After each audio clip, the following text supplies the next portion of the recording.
steady. Rock, yeah, rock steady. You could tell who I am from the back, cause it's heavy. Rock steady. I'm the wrong hoe to try fucking me, cause I'm petty. Teman-teman Daily Vision, balik lagi bersama kita, yaitu podcast Halal Vibes Only. Oke, baik. Jadi sebelum kita masuk lebih dalam lagi untuk membahas materi kita kali ini, saya akan perkenalkan diri saya dulu. Ya, saya sebagai host pada podcast kali ini. Nama saya Hildan dan bersama teman saya. Halo semuanya, gue Pihan. Spesial buat hari ini kita dapat misi tugas besar agama Islam. Makanya kita udah rapi nih pakai jas almater. Nah, kita udah serapi ini nih. Kalian pasti kan nggak tahu ya kita mau ngebahas materi apa. Nah, materi yang kita bahas kali ini yaitu tentang Gen Z. Nah, Gen Z nih kenapa kita bahas? Jadi kita lebih bahas itu lebih ke lebih ke ta'aruf dan lebih ke pacaran atau ta'aruf ya. Kita akan lebih ngebahas ke pacaran atau ta'aruf. Baik. Nah, di sini kita udah ada kedatangan teman kita juga nih. Ya, boleh memperkenalkan dirinya. Hai, Television. Boleh kita memperkenalkan diri dulu nih para narasumber kita. Yang pertama ada Gua Raffi Putra Nurafiza. Oke. Gue Reida Citrananda. Gua Muhammad Yazid Abdul Hakim. Oke, jadi mereka udah memperkenalkan masing-masing dari mereka. Jadi nih pertama gue bakal nanya dulu nih sama anak Gen Z banget nih gitu katanya. Nah, jadi yang pertama nih gue tanya dulu nih sama anak Gen Z. Apa pendapat lu nih Pi tentang anak Gen Z zaman sekarang? Pendapat gua tentang Gen Z zaman sekarang. Iya. Gen Z itu menurut gua generasi paling lelah mental soal urusan pacaran. Kita sering banget terjebak di fase jalanin aja dulu tanpa ada kejelasan. Lu bayangin nih, kita udah investasi buat chattingan 24/7, invest emosi, belum lagi materi buat ngedate di cafe hits. Ujung-ujungnya malah ghosting. Gitu aja, sakitnya tuh di sini nih. Yes. Di hati ya, sakit Iya. ya. Mantap. Lanjut. Nah, bener banget, gue setuju banget sama si Raffi. Kan kita tuh perempuan tuh sering terjebak dalam hubungan tanpa status yang itu tuh bikin overthinking tiap malam gitu loh. Kita bakal dipilih nggak sih? Kita bakal di ghosting nggak sih gitu. Jadinya kan itu kan secara mental health itu merugikan kita sendiri gitu kan. Jadi nggak banget deh kalau pacaran tuh. Gue juga setuju sama Reda nih. Awalnya tuh kayak deep talk biasa gitu lah. Terus jalan berduaan, lama-lama kebablasan. Aduh. Padahal dalam Islam itu kan jelas ya udah dilarang buat hubungan. Pacaran tuh sering kali jadi pintu gerbang buat kesana gitu loh. Tapi nih kalau dari kalian bertiga, kalian udah pernah belum sih ngerasain kayak deket gitu, deket doang, terus ngerasain lah istilahnya jadi Gen Z muda gitu. Ya pernah lah. Kayaknya di luar sekitar. Pernah ya? Pernah, gila sih gila. Nah, dari pembahasan tadi tuh poin penting yang kita dapat di sini sebenarnya kalau bisa dibilang pacaran tuh bisa dibilang red flag banget ya sebenarnya teman-teman.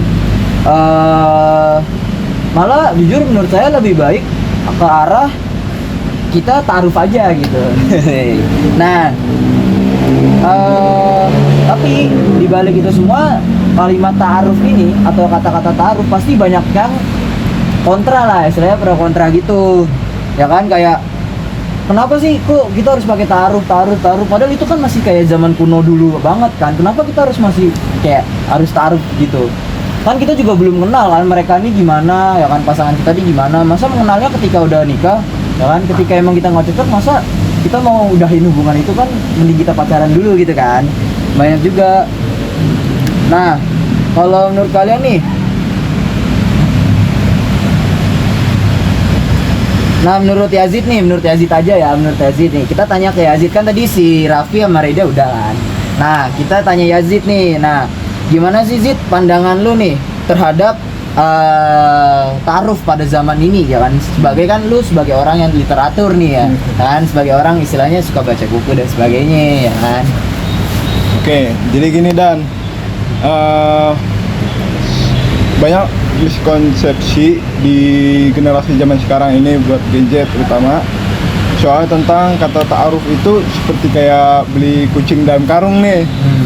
Padahal sih ta'aruf itu kalau kita pakai logika dipikir itu ta'aruf itu udah pasti ilmiah, terus apa namanya,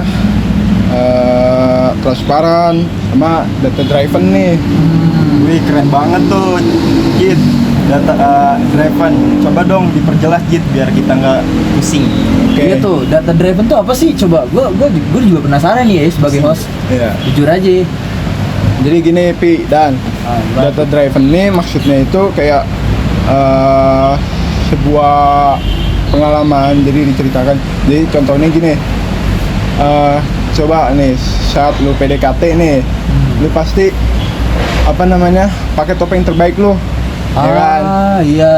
Jadi kalau yang laki-laki itu tiba-tiba jadi perhatian, yang perempuan jadi so jaim dan sebagainya gitu kan. Dan ujung-ujungnya apa? Ujung-ujungnya bakal kebuka sifat-sifat aslinya itu pas nikah atau pas berantem malahan. Nah, sedangkan kalau ta'aruf itu kita udah jelas, kita itu tuker CV yang isinya itu mulai dari pribadian, nama, segala macam, terus ada riwayat penyakit, sampai bahkan ekspektasi setelah pernikahan nih seperti apa. Jadi gitu. Jadi ta'aruf itu udah transparan dari awal. Tapi ya Zid, kalau ta'aruf itu ketemunya gimana? Kan nggak boleh ketemu gitu, kayak pacaran gitu, nggak boleh berduaan gitu. Betul Reda. Jadi kita itu kalau ketemu pas ta'aruf itu harus ditemani atau didampingi oleh orang ketiga yang terpercaya, dari contohnya dari mahram, dari si perempuan atau orang ketiga yang lebih terpercaya.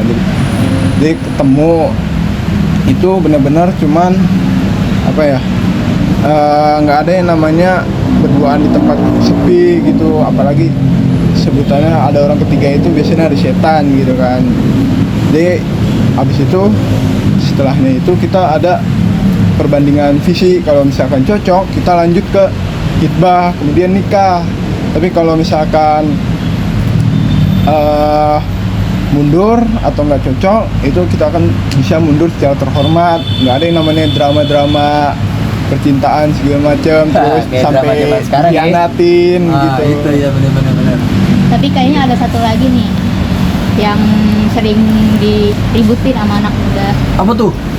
Kan Coba. kebanyakan dari kita kan mendewakan namanya 5 and chemistry gitu kan. Emang iya sih. Terus ntar ada yang nanya kayak gini, kalau langsung nikah tanpa pacaran emang bisa langsung? Nah itu juga tuh jadi pertanyaan Kenapa? gua. Bisa langsung cinta gitu? Ya itu kan kadang kita sebagai manusia kan nggak bisa langsung nemuin cinta kita kan, gitu. Pasti ntar ada aja musuh gitu. Nah, gue bantu jawab ya. Sebenarnya tuh chemistry sama itu tuh bisa dibangun waktu, ya istilahnya tuh kalian pasti pernah denger lah ya, pacaran setelah nikah ya kan. Oh iya. Berarti tuh kita tuh membangun cintanya dulu pas sesudah nikah atas landasan Allah gitu. Jadinya tuh kita nggak takut apalah, kayak pacaran zaman sekarang kan kita kalau cinta pasti inilah ada nafsu sesaat lah, ada yang apalah menuju zina-zina gitulah gitu. Jadinya kita tuh bangun chemistry sama cintanya tuh setelah nikah aja. Kan itu kan kita juga dapat pahala, kita juga nggak dapat dosa lah istilahnya gitu. Setuju banget sama Reda, emang apa namanya ta'aruf itu seperti itu. Jadi dari awal itu cinta itu ada setelah natural, kemudian indah dan berkah setelah pernikahan. Jadi sebutannya emang pacaran setelah menikah lebih baik gitu. Jadi ada pahalanya di setiap detiknya kemudian itu. Wah, gua dengar penjelasan dari Rida sama Yaji tuh gua jadi mikir ta'aruf itu malah kayak memangkas waktu overthinking, kayak gak ada drama nangisin pacar jam 2 pagi gitu. Ini mah kayak jalan paling gentleman buat cowok deh kalau menurut gua. Iya. Seru juga sebenarnya pembahasannya ya. Wah, gila sih. Saking serunya sampai lama juga ya kita ngebahas ya. Iya. Udah panjang juga, Iset dah. Ya. Nggak berasa banget. Jadi coba Pihan, kesimpulannya apa sih yang tadi kita bahas itu? Coba. Nah, jadi kesimpulan yang tadi kita omongin itu adalah pacaran mungkin menawarkan kesenangan instan gitu ya, tapi seringkali kita nggak dapat kepastian gitu, jadi percuma buang waktu. Nah sebaliknya taruh hadir sebagai solusi yang elegan gitu, terstruktur, penuh kejelasan dan menjaga keberkahan di mata Allah juga. Taruh itu bukan kuno tapi justru cara paling cerdas buat genjet yang mau serius. Nah, jadi lebih baik taruh ya teman-teman dibanding pacaran langsung gitu ya. Iya. Setuju. Oke. Oke, jadi buat lu semua nih ya teman-teman Telituzen, kalau emang mau punya pacaran, menurut gua mending Dipikirin ditahan lagi. dulu, mending Dipikir-pikirin. iya dipikir-pikir, karena kan pacaran nih lebih kayak istilahnya jalan setan lah, banyak orang bilang jalan setan gitu kan. Makanya kalau menurut gua mending taruh aja, menurut kita lah istilahnya kan, menurut kita mending taruh aja gitu kan. Taruh, menurut gua taruh juga jalan green flag ya, bukan yang red flag kalau orang pacaran gitu kan. Nah terus baik, terima kasih nih ya pada narasumber kita, yaitu pada Raffi, Reida, dan Yazid telah menemani kita untuk mengobrol bersama dan menyempatkan waktunya menyempatkan waktunya. Baik, dari ini ya. Makasih yang udah mau nonton podcast kita ya. Jangan lupa buat bantu kelompok kita buat biar nilai kita bagus. Oke, baik. Jadi gua Hildan, Gua Pihan. kami mengucapkan wassalamualaikum warahmatullahi wabarakatuh. Dadah guys, dadah teman-teman Telitizen.